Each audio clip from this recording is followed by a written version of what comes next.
Hello everyone, good morning. ಎಲ್ಲರೂ ಹೇಗಿದ್ದೀರಾ? ಎಲ್ಲರೂ ಚೆನ್ನಾಗಿದ್ದೀರಾ ಅಂದ್ಕೊತೀನಿ. ಸ್ವಲ್ಪ ಹಾಟ್ ವಾಟರ್ ಕುಡಿತಾ ಇದ್ದೀನಿ, ಯಾಕಂದರೆ ಬೆಳಗಿನ ಮಾರ್ನಿಂಗ್ ಟೈಮಲ್ಲಿ ವೆದರ್ ತುಂಬ ಚಳಿ ಇರುತ್ತೆ. ಹಾಟ್ ವಾಟರ್ ಕುಡಿದ್ರೆ ಸ್ವಲ್ಪ ಬಾಡಿಗೆ ರಿಲ್ಯಾಕ್ಸ್ ಆಗುತ್ತೆ ಅಂತ ಹಾಟ್ ವಾಟರ್ ಕುಡಿತಿದ್ದೀನಿ. ಹಾಗೆ ಏನಾದರೂ ಥ್ರೋಟ್ ಇನ್ಫೆಕ್ಷನ್ ಇದ್ದರೆ ಸ್ವಲ್ಪ ಫ್ರೀ ಆಗುತ್ತೆ. ಅದರಿಂದ ಟ್ರೈ ಮಾಡಿ, ಬೆಳಿಗ್ಗೆ ಎದ್ದ ತಕ್ಷಣ ಸ್ವಲ್ಪ ಹಾಟ್ ವಾಟರ್ ಕುಡಿಯೋಕ್ಕೆ ಟ್ರೈ ಮಾಡಿ, ತುಂಬ ಒಳ್ಳೆಯದು. ಹಾಗೆ ಇವತ್ತು ಬ್ರೇಕ್ಫಾಸ್ಟ್ಗೆ ಶಾವಿಗೆ ಉಪ್ಪಿಟ್ಟು ಮಾಡ್ತಾ ಇದ್ದೀನಿ. ತುಂಬ ಕ್ವಿಕ್ಕಾಗಿ ಆಗುತ್ತೆ ಇದು. ಕ್ವಿಕ್ಕಾಗಿ ಆಗುತ್ತೆ. ಹಾಗೆ ಎಲ್ರಿಗೂ ಗೊತ್ತಿರೋದೇ ಶಾವಿಗೆ ಉಪ್ಪಿಟ್ಟು, ಎಲ್ಲರೂ ಮನೆಯಲ್ಲೂ ಮಾಡ್ತಾರೆ. ಹಾಗೆ ನಮ್ಮ ಮನೆಯಲ್ಲೂ ತುಂಬ ಇಷ್ಟ ಅಂತ ನಾನು ಮಾಡ್ತಾ ಇದ್ದೀನಿ ಇವತ್ತು. ಹಾಗೆ ಬೆಳಿಗ್ಗೆ ಟೈಮ್ ಕಡಿಮೆ ಇದ್ದಾಗ ಈ ಥರ ಸ್ಕೂಲ್ ರೆಡಿ ಮಾಡೋದಿರುತ್ತೆ ಮಕ್ಕಳಿಗೆ. ಇಂಥ ಟೈಮಲ್ಲಿ ಕ್ವಿಕ್ಕಾಗಿ ಈ ಥರ ರೆಸಿಪೀಸ್ನ ಮಾಡ್ಬೋದು. ಇದಕ್ಕೆ ನಾನು ಏನೇನು ಆ್ಯಡ್ ಮಾಡ್ತಾ ಇದ್ದೀನಿ ಅಂದರೆ ಕ್ಯಾರೆಟ್, ಬೀನ್ಸ್, ಬಟಾಣಿ, ಈರುಳ್ಳಿ ಮತ್ತು ಹಸಿಮೆಣ್ಸಿನ್ಕಾಯಿ ಹಾಕ್ತಾ ಇದ್ದೀನಿ. ನಿಮ್ಗೇನಾದರೂ ಇನ್ನೂ ಬೇರೆ ಬೇರೆ ಆ್ಯಡ್ ಮಾಡ್ಕೋಬೋದು. ವೆಜಿಟೇಬಲ್ಸ್ ಅಂತಿದ್ರೆ ಆರಾಮಾಗಿ ಆ್ಯಡ್ ಮಾಡ್ಬೋದು. ನಾನಿಷ್ಟ ಇವತ್ತು ಆ್ಯಡ್ ಮಾಡ್ತಾ ಇರೋದು. ಇದು ತರಕಾರಿ ಎಲ್ಲ ಹಾಕಿದಷ್ಟು ರುಚಿನೂ ಚೆನ್ನಾಗಿರುತ್ತೆ ಮತ್ತು ಹೆಲ್ತಿನೂ ಕೂಡ. ಶಾವಿಗೆನೂ ಒಳ್ಳೆಯದೇನೆ, ತರಕಾರಿನೂ ಇರುತ್ತೆ, ಮಕ್ಕಳಿಗೂ ಚೆನ್ನಾಗಿರುತ್ತೆ, ದೊಡ್ಡವರಿಗೂ ಹೆಲ್ತಿನೇ. ನಾನು ಹೇಗೆ ಮಾಡ್ತೀನಿ ಅಂತ ನಿಮ್ಮ ಜೊತೆ ಶೇರ್ ಮಾಡ್ತೀನಿ, ನೋಡೋಣ ಬನ್ನಿ.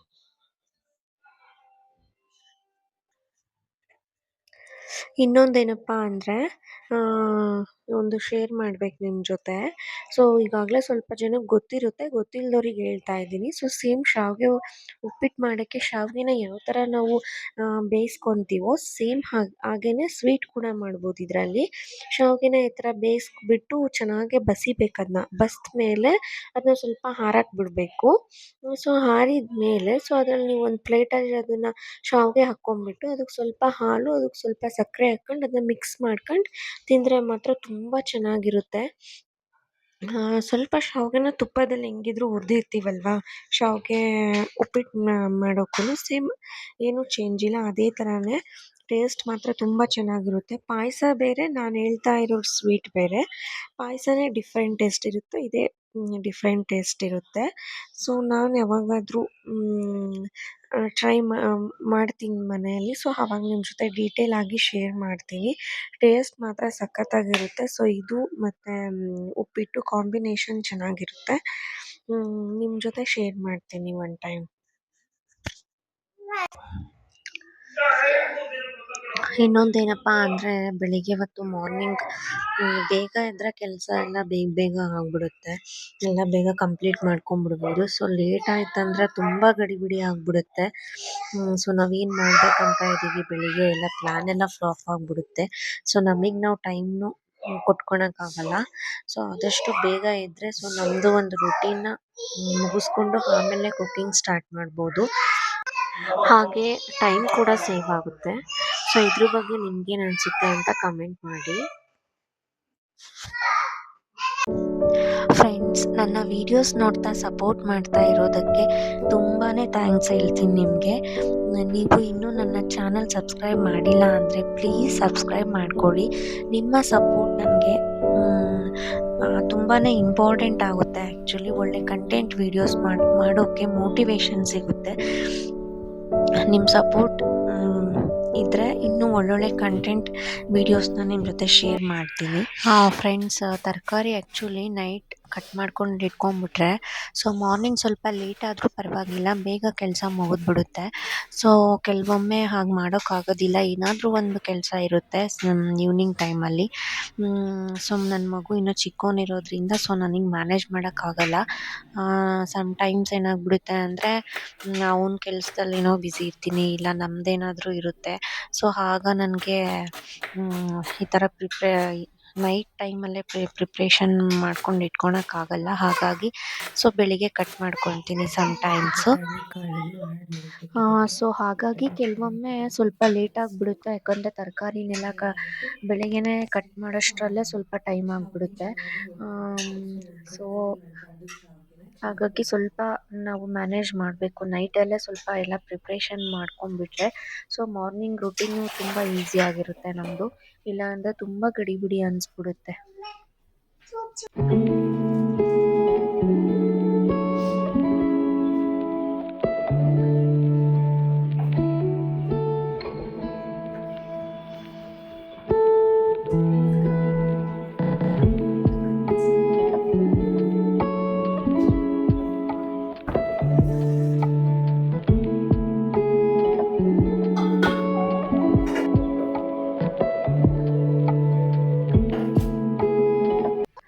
ಹಾಗೆ ಗ್ಯಾಸ್ ಖಾಲಿ ಆಗಿಬಿಟ್ಟಿದೆ, ಹಾಗಾಗಿ ಕರೆಂಟ್ ಸ್ಟವ್ ಯೂಸ್ ಮಾಡ್ತಾ ಇದ್ದೀನಿ.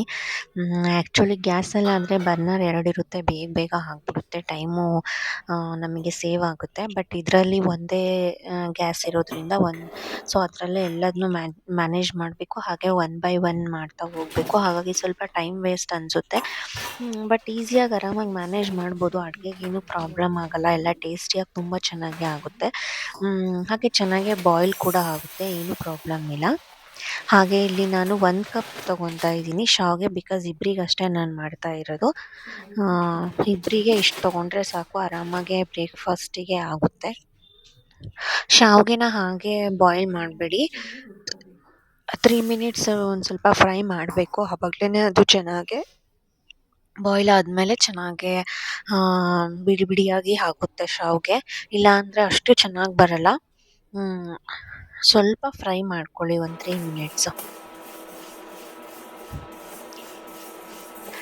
ಸೊ ಕರೆಂಟ್ ಸ್ಟವ್ ತುಂಬ ಆರಾಮಾಗಿ ಯೂಸ್ ಮಾಡ್ಬೋದು, ಬ್ಯಾಚುಲರ್ಸ್ಗಂತೂ ಬೆಸ್ಟ್ ಅಂತಲೇ ಹೇಳ್ತೀನಿ. ಸೊ ಫ್ಯಾಮಿಲಿ ಎಲ್ಲ ಇದ್ದಾಗ ಏನಾಗ್ಬಿಡುತ್ತೆ ಅಂದರೆ ಟೈಮ್ ವೇಸ್ಟ್ ಆಗಿಬಿಡುತ್ತೆ. ಯಾಕಂದರೆ ಗ್ಯಾಸಲ್ಲಾದರೆ 2 ಬರ್ನರ್ ಇರುತ್ತೆ, ಬೇಗ ಬೇಗ ಆಗಿಬಿಡುತ್ತೆ. ಇದು ಒಂದರಲ್ಲೇ ಮ್ಯಾನೇಜ್ ಮಾಡಬೇಕಂದ್ರೆ ಸ್ವಲ್ಪ ಕಷ್ಟ ಆಗುತ್ತೆ ಫ್ಯಾಮಿಲಿ ಇರೋರಿಗೆ. ಸೊ ಬಟ್ 1 ವೀಕಿಗೆ, 15 ಡೇಸ್ ಆರು 15 ಡೇಸ್ಗೆ ಆರಾಮಾಗಿ ಮ್ಯಾನೇಜ್ ಮಾಡ್ಬೋದು, ಏನೂ ಪ್ರಾಬ್ಲಮ್ ಇಲ್ಲ. ಸೊ ನಾನು ಸದ್ಯಕ್ಕೆ ಇವಾಗ ಕರೆಂಟ್ ಸ್ಟವಲ್ಲೇ ಅಡುಗೆ ಮಾಡ್ತಾಯಿದ್ದೀನಿ, ಬಿಕಾಸ್ ಇನ್ನೂ ಗ್ಯಾಸ್ ಬಂದಿಲ್ಲ ಅದಕ್ಕೆ. ಸೊ ನೋಡಿ, ಈಗ ಒಂದು 3 ಮಿನಿಟ್ಸ್ ಚೆನ್ನಾಗಿ ಫ್ರೈ ಮಾಡಿಕೊಂಡೆ. ನೆಕ್ಸ್ಟ್ ಈಗ ಸ್ವಲ್ಪ ಆಯಿಲ್ ಹಾಕ್ತಾಯಿದ್ದೀನಿ. ಸೊ ಆಯಿಲ್ಲು ಫಸ್ಟಿಗೆ ಸ್ವಲ್ಪನೇ ಹಾಕ್ಕೊಳ್ಳಿ, ಬರ್ತಾ ಬರ್ತಾ ಸ್ವಲ್ಪ ತರಕಾರಿ ಹಾಕ್ತೀವಲ್ವ, ಸ್ವಲ್ಪ ಆ್ಯಕ್ಚುಲಿ ಇದರಲ್ಲೇ ಬೇಯಿಸ್ಕೊತೀವಲ್ವ ಎಲ್ಲದನ್ನೂ, ಕ್ಯಾರೆಟ್, ಬೀನ್ಸ್ ಅವು ಸ್ವಲ್ಪ ಚೆನ್ನಾಗಿ ಬೆಂದಂಗೆಲ್ಲ ಸ್ವಲ್ಪ ಆಯಿಲ್ ಕಮ್ಮಿ ಆಗ್ತಾ ಬರುತ್ತೆ. ಹಾಗಾಗಿ ನೀವು ಒಂದು ಸ್ವಲ್ಪ ನೆಕ್ಸ್ಟ್ ತರಕಾರಿ ಎಲ್ಲ ಹಾಕಿದ್ಮೇಲೆ ಮತ್ತೆ ಇನ್ನೊಂದು ಸ್ವಲ್ಪ ಹಾಕ್ಕೊಳ್ಳಿ. ಸೊ ಎಲ್ಲ ಹಾಕ್ಕೊಂಡು ಆಮೇಲೆ ಕುಕ್ಕರಿಗೆ ಕಟ್ ಮಾಡ್ಕೊಂಡಿದ್ರೆ ರೆಡಿ. ಇದಕ್ಕೆ ನಾನು ಜಸ್ಟು ಸಾಸಿವೆ, ಕರಿಬೇವು, ಕಡಲೆಬೇಳೆ, ಉದ್ದಿನಬೇಳೆ ಅಷ್ಟು ಹಾಕಿ, ನೆಕ್ಸ್ಟು ಮೆಣಸಿನ್ಕಾಯಿ, ಈರುಳ್ಳಿ ಹಾಕಿ, ಆಮೇಲೆ ಕ್ಯಾರೆಟ್, ಬೀನ್ಸ್, ಬಟಾಣಿ ಹಾಕ್ತಾಯಿದ್ದೀನಿ ಅಷ್ಟೇ. ಅದು ಬಿಟ್ಟರೆ ಇದಕ್ಕಿನ್ನೇನು ಎಕ್ಸ್ಟ್ರಾ ಆ್ಯಡ್ ಮಾಡಲ್ಲ. ಬಟ್ ಟೇಸ್ಟ್ ಅಂತೂ ತುಂಬ ಚೆನ್ನಾಗಿ ಬರುತ್ತೆ. ಸೊ ಕ್ವಿಕ್ಕಾಗೂ ಆಗುತ್ತೆ, ಆರಾಮಾಗಿ ಮಾಡ್ಕೋಬೋದು. ಬಟ್ ಇನ್ನೊಂದೇನಪ್ಪ ಅಂದರೆ ಇದರಲ್ಲಿ ಮೇನ್ ಅಂದರೆ ನಾವು ಬಾಯ್ಲ್ ಮಾಡ್ಕೋಬೇಕಾದಾಗ ಶಾವಿಗೆನ ತುಂಬ ಕೇರ್ಫುಲ್ಲಾಗಿ ಮಾಡ್ಕೋಬೇಕು. ಒಂದು ನೋಡ್ತಾ ಇರಬೇಕು, ನೀವು ಆ ಕಡೆ ಈ ಕಡೆ ಹೋದರೆ ಅದು ಸ್ವಲ್ಪ ಜಾಸ್ತಿ ಬಾಯ್ಲ್ ಆದರೂ ಕೂಡ ಚೆನ್ನಾಗಿ ಬರಲ್ಲ ಶಾವಿಗೆ. ಹಾಗಾಗಿ ನೀವು ಸ್ವಲ್ಪ ಅಲ್ಲೇ ನಿಂತ್ಕೊಂಡು ಅದನ್ನ ಒಂದು 3 ಮಿನಿಟ್ಸ್ ಸಾಕು ಬೇಯಿಸ್ಕೊಂಬಿಟ್ರೆ ಆಯಿತು. ಜಾಸ್ತಿ ಬೇಯಿಸ್ಬಿಟ್ರೆ ಅದು ತುಂಬ ಮುದ್ದೆ ಥರ ಆಗಿಬಿಡುತ್ತೆ. ಸೊ ಆ ಥರ ಮಾಡ್ಕೋಬೇಡಿ. ನೋಡಿ, ಈಗ ಕ್ಯಾರೆಟ್, ಬೀನ್ಸ್ ಹಾಕ್ತಾಯಿದ್ದೀನಿ. ಸ್ವಲ್ಪ ಈರುಳ್ಳಿ, ಮೆಣಸಿನ್ಕಾಯಿ ಚೆನ್ನಾಗಿ ಫ್ರೈ ಆದ ತಕ್ಷಣ ನೆಕ್ಸ್ಟ್ ಹಾಕ್ಕೊಂಬಿಡಿ, ಯಾಕಂದರೆ ಅವೂ ಚೆನ್ನಾಗಿ ಬಾಯ್ಲ್ ಆಗಬೇಕಲ್ವ. ಸೊ ನಾವು ಭಾಳ ಹೊತ್ತು ಈರುಳ್ಳಿ, ಮೆಣಸಿನ್ಕಾಯಿನೇ ಫ್ರೈ ಮಾಡಿಬಿಟ್ರೆ ಕ್ಯಾರೆಟ್, ಬೀನ್ಸ್ ಎಲ್ಲ ಭಾಳ ಫ್ರೈ ಆಗೋಷ್ಟೊತ್ತಿಗೆ ಅವೆಲ್ಲ ಒಂಥರ ಸೀದಿರೋ ಥರ ಆಗಿಬಿಡ್ತವೆ. ಸೊ ಎಲ್ಲವನ್ನೂ ಜೊತೆಗೆ ಹಾಕ್ಕೊಂಬಿಡಿ. ಅದೊಂದು 3 ಮಿನಿಟ್ಸ್ ಫ್ರೈ ಆದ ತಕ್ಷಣ ಈ ಕ್ಯಾರೆಟ್, ಬೀನ್ಸ್, ಬಟಾಣಿ ಎಲ್ಲ ಹಾಕ್ಕೊಂಬಿಡಿ.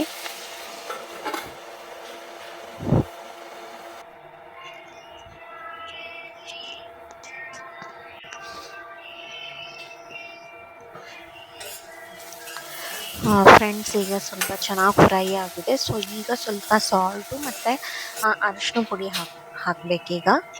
ಇನ್ನೂ ಸ್ವಲ್ಪ ಬೇಯಲಿ ಅಂತ ಹಾಗೆ ಇಟ್ಟಿದ್ದೀನಿ. ಸ್ವಲ್ಪ ಬೇಯ್ತಿದೆ ಅಂದ ತಕ್ಷಣ ಸ್ವಲ್ಪ ಸಾಲ್ಟ್ ಹಾಕಿ, ಹಾಗೆ ಸ್ವಲ್ಪ ಟರ್ಮರಿಕ್ ಆ್ಯಡ್ ಮಾಡಿ ಅಷ್ಟೇ. ಹಾಗೆ ವಿಡಿಯೋ ನಿಮಗೆ ಇಷ್ಟ ಆದರೆ ಪ್ಲೀಸ್ ಒಂದು ಲೈಕ್ ಮಾಡಿ, ನಿಮ್ಮ ಒಪಿನಿಯನ್, ಸಜೆಷನ್ಸ್ ಮತ್ತು ಫೀಡ್ಬ್ಯಾಕ್ನ ಕಮೆಂಟಲ್ಲಿ ತಿಳಿಸಿ. ನಿಮ್ಮ ಒಂದು ಪ್ರತಿಯೊಂದು ಕಮೆಂಟ್ ನನಗೆ ತುಂಬ ಇಂಪಾರ್ಟೆಂಟ್, ಬಿಕಾಸ್ ಆ ಕಮೆಂಟಿಂದ ಮತ್ತೆ ಇನ್ನೂ ಸಪೋರ್ಟ್ ಮತ್ತು ಎನ್ಕರೇಜ್ಮೆಂಟ್ ಸಿಗುತ್ತೆ ಒಳ್ಳೊಳ್ಳೆ ಕಂಟೆಂಟ್ ವೀಡಿಯೋಸ್ನ ಶೇರ್ ಮಾಡೋಕ್ಕೆ.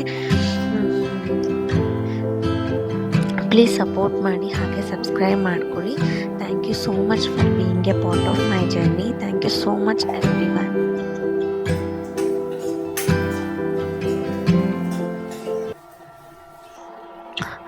ಫ್ರೆಂಡ್ಸ್, ಈಗ ಚೆನ್ನಾಗೆ ಫ್ರೈ ಆಗಿದೆ ತರಕಾರಿ ಎಲ್ಲ. ಸೊ ನೆಕ್ಸ್ಟ್ ಈಗ ಬಟಾಣಿ ಕಾಳು ಆ್ಯಡ್ ಮಾಡ್ತೀನಿ. ಆ್ಯಕ್ಚುಲಿ ಬಟಾಣಿ ಕಾಳನ್ನ ನೀವು ರಾತ್ರಿ ನೆನೆಯಿಟ್ಟಿದ್ರೆ ಸೊ ಬೆಳಿಗ್ಗೆ ಒಂದು ಬೌಲಲ್ಲಿ ಹಾಕಿ ಚೆನ್ನಾಗೆ ಬೇಯಿಸ್ಕೊಳ್ಳಿ. ಇಲ್ಲಾಂದರೆ ಕುಕ್ಕರಲ್ಲಿ ಇಟ್ಬಿಡಿ, ಒಂದು 2 ವಿಸಿಲ್ಗೆ ಆಗಿಬಿಡುತ್ತೆ ಬಟಾಣಿ. ಸೊ ನಾನು ಹಾಗೆ ಸ್ವಲ್ಪ ಬೇಯಿಸ್ಕೊಂಡು ಇಟ್ಕೊಂಡಿದ್ದೆ, ಅದನ್ನ ಈಗ ನೆಕ್ಸ್ಟ್ ಆ್ಯಡ್ ಮಾಡ್ತಾಯಿದ್ದೀನಿ. ಸೊ ಎಲ್ಲ ಚೆನ್ನಾಗಿ ಈ ಥರ ಮಿಕ್ಸ್ ಮಾಡ್ಕೊಂಬಿಟ್ಟು ಸೊ ನೆಕ್ಸ್ಟ್ ಈಗ ಶಾವ್ಗೆನ ಬೇಯಿಸ್ಕೋಬೇಕು. ಸೊ ಶಾವ್ಗೆ ನಾನು ಆವಾಗಲೇ ಹೇಳಿದ್ನಲ್ಲ 1 ಕಪ್ ತೊಗೊಂಡಿದ್ದೀನಿ. ಸೊ ಈಗ ಸ್ವಲ್ಪ ನೀರು ಹಾಕ್ಕೊಂಡು ಸ್ವಲ್ಪ ಬಾಯ್ಲ್ ಆಗೋದೇನು ಬೇಡ, ಜೊತೆಗೇ ಆ್ಯಡ್ ಮಾಡಿಬಿಡ್ಬೇಕು. ಸ್ವಲ್ಪ ನೀರಿಟ್ಬಿಟ್ಟು ಇಲ್ಲ ಆ ಥರನೂ ಮಾಡ್ಬೋದು. ಚೆನ್ನಾಗಿ ಬೇಯ್ತಾ ನೀರು ಕುದೀತಾ ಇರುತ್ತಲ್ವ, ಆವಾಗ ಶಾವಿಗೆ ಹಾಕ್ಬಿಟ್ರೆ ಒಂದು 3 ಮಿನಿಟ್ಸ್ ಬಿಟ್ಟು ತೆಗೆದ್ಬಿಟ್ರೆ ಬೇಗ ಆಗಿಬಿಡುತ್ತೆ. ಆ ಥರನೂ ಮಾಡ್ಬೋದು. ಸೊ ನಾನೇನು ಮಾಡ್ತೀನಿ ಅಂದರೆ ಸೊ ನೀರಿಟ್ಬಿಟ್ಟು ಅದಕ್ಕೆ ಇವಾಗ ಶಾವಿಗೆ ಹಾಕ್ತೀನಿ. ಶಾವಿಗೆ ಹಾಕಿಬಿಟ್ಟು ಸೊ ಅದಕ್ಕೆ ಸ್ವಲ್ಪ ಸಾಲ್ಟು ಮತ್ತು ಆಯಿಲ್ ಹಾಕ್ತೀನಿ. ಆಯಿಲ್ ಒಂದು 2 ಟೇಬಲ್ ಸ್ಪೂನ್ ಆಯಿಲ್ ಹಾಕಿ.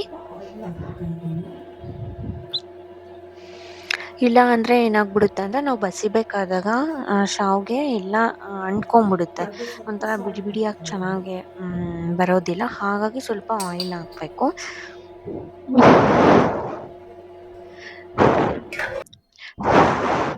ಇದರಲ್ಲಿ ಏನಪ್ಪ ಅಂದರೆ ತುಂಬ ಕೇರ್ಫುಲ್ಲಾಗಿ ನೋಡ್ಕೊತಾನೆ ಇರಬೇಕು. ಸೊ ನಾವು ಬಿಟ್ಟು ಆ ಕಡೆ ಈ ಕಡೆ ಹೋಗ್ಬಿಟ್ರೆ ಅಷ್ಟರಲ್ಲೇ ಅದು ಬಾಯ್ಲ್ ಆಗಿಬಿಟ್ಟಿರುತ್ತೆ.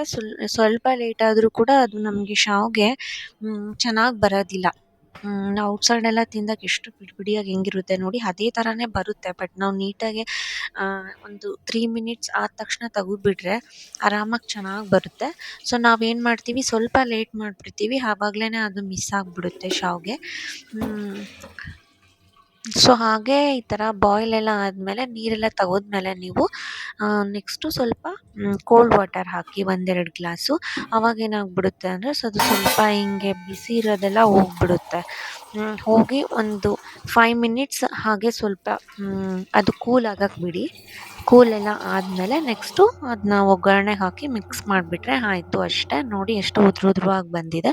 ಸೊ ನನಗೆ ಆ್ಯಕ್ಚುಲಿ ಆ ಟೈಮಲ್ಲಿ ಸ್ಕೂಲಿಗೆ ರೆಡಿ ಮಾಡಬೇಕಿತ್ತು ನನ್ನ ಮಗನ, ಹಾಗಾಗಿ ನನ್ನ ಕ್ಲಿಪ್ಪಿಂಗ್ಸ್ ತೆಗಿಯೋಕ್ಕಾಗಲಿಲ್ಲ. ಬಟ್ ನೋಡಿ ಈ ಥರ ಬಂದಿದೆ ಶಾವಿಗೆ. ಜಸ್ಟ್ ಏನಿಲ್ಲ, ಒಗ್ಗರಣೆಗೆ ಹಾಕ್ಬಿಟ್ಟು ಚೆನ್ನಾಗೆ ಮಿಕ್ಸ್ ಮಾಡಿಬಿಟ್ರೆ ಆಯಿತು. ಹಾಗೆ ಇಲ್ಲಿ ಸ್ವಲ್ಪ ಕ್ಲೀನ್ ಮಾಡಿದೆ ಈಗ. ಆ್ಯಕ್ಚುಲಿ ಸಮ್ಟೈಮ್ಸ್ ಏನಾಗ್ಬಿಡುತ್ತೆ ಅಂದರೆ ನನಗೆ ಕ್ಲಿಪ್ಪಿಂಗ್ಸ್ ತೆಗಿಯೋಕ್ಕೆ ಆಗೋದಿಲ್ಲ, ಯಾಕಂದರೆ ಅವ್ನ ಮನೆಗೆ ಎಲ್ಲದನ್ನೂ ಮ್ಯಾನೇಜ್ ಮಾಡಬೇಕು. ಹಾಗಾಗಿ ಸ್ವಲ್ಪ ನನಗೆ ಟೈಮ್ ಪಿಕಪ್ ಮಾಡೋಕ್ಕಾಗ್ತಾಯಿಲ್ಲ. ಸೊ ಹಾಗೆ ಇಲ್ಲಿ ಸ್ವಲ್ಪ ಹಾಲು ಖಾಲಿ ಆಗಿತ್ತು, ಹಾಲು ಮತ್ತು ಮೊಟ್ಟೆನೂ ಇರಲಿಲ್ಲ. ಹಾಗಾಗಿ ಎಲ್ಲ ಇವಾಗ ಆರ್ಗನೈಸ್ ಮಾಡ್ತಾಯಿದ್ದೀನಿ.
ಫ್ರೆಂಡ್ಸ್ ಆ್ಯಕ್ಚುಲಿ ಹಾಲು ಇರಲಿಲ್ಲ ಮತ್ತು ಮೊಟ್ಟೆನೂ ಖಾಲಿ ಆಗಿತ್ತು.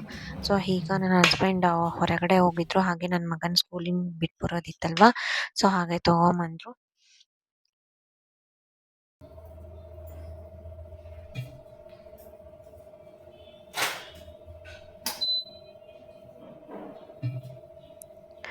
ಹಾಗೆ ಈಗ ಬ್ರೇಕ್ಫಾಸ್ಟ್ ಮಾಡಬೇಕು. ಆ್ಯಕ್ಚುಲಿ ನಮ್ಮ ಹಸ್ಬೆಂಡ್ಗೆ ಈಗ ಕೊಡ್ಬೇಕು ಬ್ರೇಕ್ಫಾಸ್ಟು, ನೆಕ್ಸ್ಟ್ ನಾನು ತಿಂತೀನಿ. ಸೊ ಆ್ಯಕ್ಚುಲಿ ನಾನು ವಡೆ ಹೇಳಿದ್ದೆ ಅವ್ರಿಗೆ ತೊಗೊಂಬರೋಕ್ಕೆ, ಅವ್ರು ತಿನ್ನಲ್ಲ, ನನಗೊಂದೇ ತೊಗೊಂಬಂದಿದ್ದಾರೆ.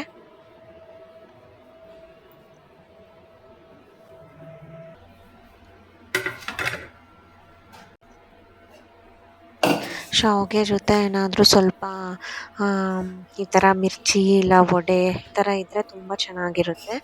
ಸೊ ಬರೀ ಅದನ್ನೇ ತಿನ್ನೋದಕ್ಕಿಂತ ಈ ಥರ ಕಾಂಬಿನೇಷನ್ ತುಂಬ ಚೆನ್ನಾಗಿರುತ್ತೆ. ಆ್ಯಕ್ಚುಲಿ ಚಟ್ನಿ ಅದಕ್ಕೆ ಒಳ್ಳೆ ಕಾಂಬಿನೇಷನ್. ಔಟ್ಸೈಡೆಲ್ಲ ಚಟ್ನಿ ಕೊಡ್ತಾರೆ, ಸೊ ತುಂಬ ಚೆನ್ನಾಗಿರುತ್ತೆ ಕಾಂಬಿನೇಷನ್ನು. ಸೊ ನಾನು ಈಗ ನೀಡ್ಕೊತಾ ಇದ್ದೀನಿ. ಸೊ ನೆಕ್ಸ್ಟ್ ಬ್ರೇಕ್ಫಾಸ್ಟ್ ಮುಗಿಸ್ಕೊಂಡು ಮತ್ತೆ ನಿಮ್ಮ ಜೊತೆ ಸಿಗ್ತೀನಿ.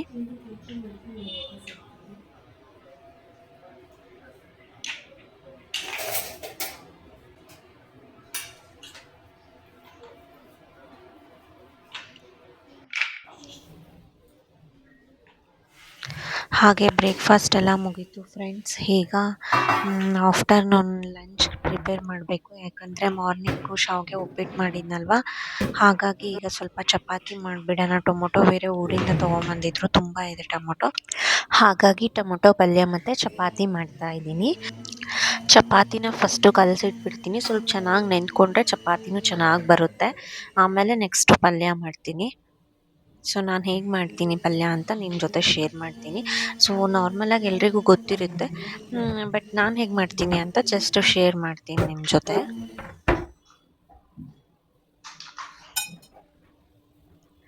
ಚಪಾತಿಗೆ ಟೊಮೊಟೊ ಪಲ್ಯ ಆ್ಯಕ್ಚುಲಿ ತುಂಬ ಒಳ್ಳೆ ಕಾಂಬಿನೇಷನ್, ಬಟ್ ರೆಗ್ಯುಲರಾಗಿ ಅದನ್ನೇ ಮಾಡಿ ಬೋರ್ ಆಗುತ್ತೆ. ಸಮ್ಟೈಮ್ಸ್ ಬೀಟ್ರೋಟ್ ಪಲ್ಯ, ಹಾಗೆ ಸಮ್ಟೈಮ್ಸ್ ಕಾಲಿಫ್ಲವರ್ ಪಲ್ಯ, ಹಾಗೆ ಜವಳಿಕಾಯಿ ಪಲ್ಯ.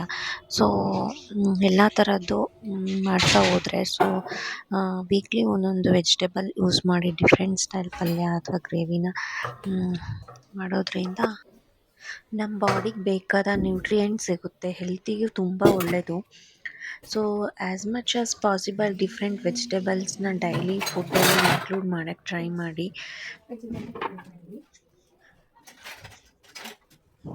ಚಪಾತಿ ಹಿಟ್ಟು ಈಗ ಕಲಸಿಟ್ಟಿದ್ದೀನಿ. ನೆಕ್ಸ್ಟ್ ಈಗ ಟೊಮೊಟೊ ಪಲ್ಯ ಏನೇನು ಬೇಕು ವೆಜಿಟೇಬಲ್ಸ್ ಎಲ್ಲದನ್ನೂ ಕಟ್ ಮಾಡ್ಕೊಳ್ತೀನಿ. ನಂತರ ಕುಕಿಂಗ್ ಸ್ಟಾರ್ಟ್ ಮಾಡ್ತೀನಿ.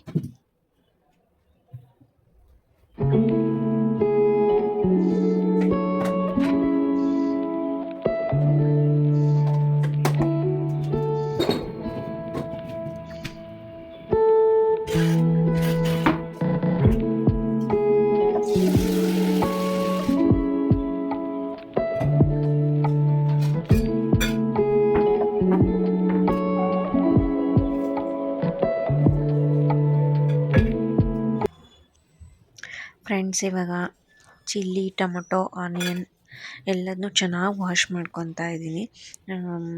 ತರಕಾರಿನೆಲ್ಲ ಚೆನ್ನಾಗಿ ವಾಶ್ ಮಾಡ್ಕೊಳ್ಳಿ.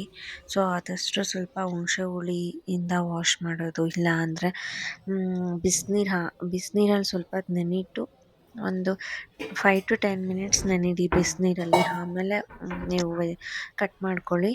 ಸೊ ಏನಾದರೂ ಕೆಮಿಕಲ್ಸ್ ಇದ್ದರೆ ಎಲ್ಲ ರಿಮೂವ್ ಆಗುತ್ತೆ. ಸೊ ನೆಕ್ಸ್ಟ್ ಈಗ ನಾನು ಎಲ್ಲದನ್ನೂ ಕಟ್ ಮಾಡ್ಕೊಂಡಿದ್ದೀನಿ. ಸೊ ಈರುಳ್ಳಿ, ಟೊಮೊಟೊ, ಮೆಣಸಿನ್ಕಾಯಿ. ನೆಕ್ಸ್ಟ್ ಇವಾಗ ಒಗ್ಗರಣೆಗೆ ಏನೇನು ಹಾಕ್ತಾಯಿದ್ದೀನಿ ಅಂದರೆ ಸಾಸಿವೆ, ಕರಿಬೇವು, ಸ್ವಲ್ಪ ಕಡಲೆಬೇಳೆ, ಸ್ವಲ್ಪ ಉದ್ದಿನಬೇಳೆ, ಇಷ್ಟೇ. ಆಮೇಲೆ ಈರುಳ್ಳಿ, ಟೊಮೊಟೊ, ಈರುಳ್ಳಿ, ಮೆಣಸಿನ್ಕಾಯಿ, ಟೊಮೊಟೊ. ಸೊ ಚೆನ್ನಾಗೆ ಬೇಯಿಸ್ಕೋಬೇಕು. ನೀವು ಟೊಮೊಟೊ ಚೆನ್ನಾಗಿ ಬೆಂದ್ರೇ ಅದ್ರದ್ದು ಫ್ಲೇವರು ನಾವು ತಿಂದಾಗ ಎಷ್ಟು ಟೇಸ್ಟಿ ಅನಿಸುತ್ತೆ. ಅದು ಅರ್ಧಂಬರ್ಧ ಬೇಯಿಸ್ಬಿಟ್ರೆ ಅಷ್ಟು ರುಚಿ ಅನಿಸಲ್ಲ, ಅಷ್ಟೊಂದು ಟೇಸ್ಟ್ ಅನಿಸಲ್ಲ. ಸೊ ಚೆನ್ನಾಗಿ ಬೇಯಿಸ್ಕೊಳ್ಳಿ ಟೊಮೊಟೊನ, ಆವಾಗಲೇ ಅದ್ರ ಟೇಸ್ಟ್ ಬರೋದು. ಸೊ ನಾನೀಗ ಇಲ್ಲಿ ಮೆಣಸಿನ್ಕಾಯಿ ಫಸ್ಟ್ ಆ್ಯಡ್ ಮಾಡ್ತಾಯಿದ್ದೀನಿ.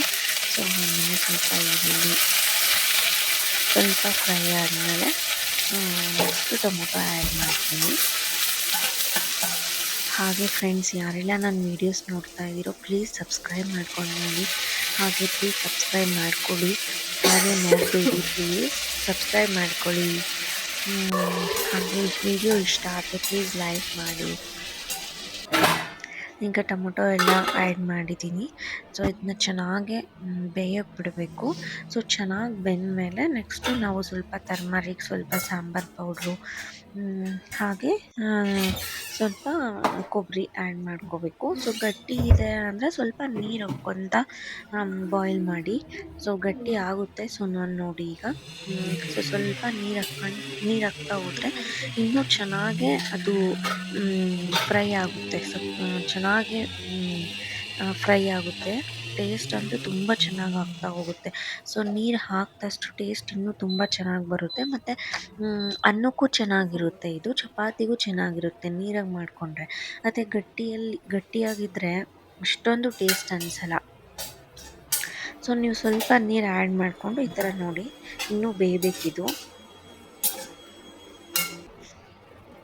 ಸ್ವಲ್ಪ ಬೆಲ್ಲ, ಹೌದು ಸಾರಿ ಹೇಳೋದು ಮಿಸ್ ಮಾಡಿದೆ. ಬೆಲ್ಲ ಹಾಕ್ಕೋಬೇಕು. ಯಾಕಂದರೆ ಹುಳಿ ಇರುತ್ತಲ್ವ, ಸ್ವಲ್ಪ ಬೆಲ್ಲ ಆ್ಯಡ್ ಮಾಡಿದರೆ ಅದು ಟೇಸ್ಟ್ ಇನ್ನೂ ಚೆನ್ನಾಗಿ ಬರುತ್ತೆ. ಟೊಮೊಟೊ ಹುಳಿ ಇರೋದ್ರಿಂದ ಸ್ವಲ್ಪ ಬೆಲ್ಲ ಆ್ಯಡ್ ಮಾಡ್ಕೊಳ್ಳಿ. ಹಾಗೆ ಈಗ ಕೊಬ್ಬರಿ ಆ್ಯಡ್ ಮಾಡ್ತಾ ಇದ್ದೀನಿ. ಸೊ ಚೆನ್ನಾಗಿ ಬೆಂದಮೇಲೆ ಲಾಸ್ಟಿಗೆ ಕೊಬ್ಬರಿ ಆ್ಯಡ್ ಮಾಡಿ ಇನ್ನೂ ಸ್ವಲ್ಪ ಹೊತ್ತು ನೋಡಿ. ಅದು ಅಲ್ಲೇ ಟೆಕ್ಸ್ಚರ್ ಗೊತ್ತಾಗುತ್ತೆ ನಿಮಗೆ ಟೊಮೊಟೊದು. ಅದು ಅಲ್ಲೇ ಫುಲ್ಲು ಬೆಂದಿದ್ರೆ ಆಗಿದೆ ಅಂತ.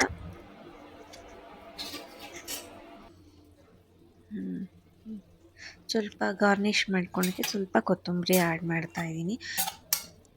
ಆ್ಯಕ್ಚುಲಿ ಲಾಸ್ಟಲ್ಲಿ ಕೊತ್ತಂಬರಿ ಆ್ಯಡ್ ಮಾಡಿದರೆ ಅದಕ್ಕೇನೋ ಒಂದು ಕಂಪ್ಲೀಟ್ ಲುಕ್ ಬರುತ್ತೆ. ಸಾಂಬಾರಾಗಿರಲಿ, ಗ್ರೇವಿ ಆಗಿರಲಿ, ಬ್ರೇಕ್ಫಾಸ್ಟ್ ರೆಸಿಪಿ ಆಗಿರಲಿ, ಲಾಸ್ಟಲ್ಲಿ ಸ್ವಲ್ಪ ಕೊತ್ತಂಬರಿ ಸ್ಪ್ರಿಂಕಲ್ ಮಾಡಿದರೆ ಅದ್ರ ಒಂಥರ ಏನೋ ಟೇಸ್ಟು ಆಗಲಿ, ಟೇಸ್ಟ್ ಕೂಡ ಸೂಪರಾಗಿರುತ್ತೆ. ಫ್ಲೇವರ್ ಕೂಡ ಜಾಸ್ತಿ ಆಗುತ್ತೆ ಅಂತಲೇ ಹೇಳ್ಬೋದು. ನನಗಂತೂ ಒಂಥರ ಹೀಗೆ ಮಾಡದೇ ಇದ್ದರೆ ಕುಕ್ಕಿಂಗ್ ಕಂಪ್ಲೀಟೇ ಆಗಲ್ಲ ಅನಿಸುತ್ತೆ. ಸೊ ನಿಮಗೂ ಹಾಗೆ ಅನಿಸುತ್ತಾ? ನೀವು ಇದೇ ಥರನಾ ಅಂತ ನನಗೆ ಕಮೆಂಟಲ್ಲಿ ತಿಳಿಸಿ. ಹಾಗೆ ಇವತ್ತಿನ ವ್ಲಾಗ್ನ ಇಲ್ಲಿಗೆ ಎಂಡ್ ಮಾಡ್ತಾ ಇದ್ದೀನಿ. ಪ್ಲೀಸ್ ಸಬ್ಸ್ಕ್ರೈಬ್ ಮಾಡ್ಕೊಳ್ಳಿ. ಯಾರೆಲ್ಲ ನನ್ನ ವೀಡಿಯೋಸ್ ನೋಡ್ತಾ ಇದ್ದೀರೋ ಪ್ಲೀಸ್ ಸಬ್ಸ್ಕ್ರೈಬ್ ಮಾಡ್ಕೊಂಡು ನೋಡಿ. ಹಾಗೆ ವಿಡಿಯೋ ಇಷ್ಟ ಆದರೆ ಲೈಕ್ ಮಾಡಿ. ನೆಕ್ಸ್ಟ್ ವೀಡಿಯೋದಲ್ಲಿ ಸಿಗ್ತೀನಿ. ಬಾಯ್, ಟೇಕ್ ಕೇರ್.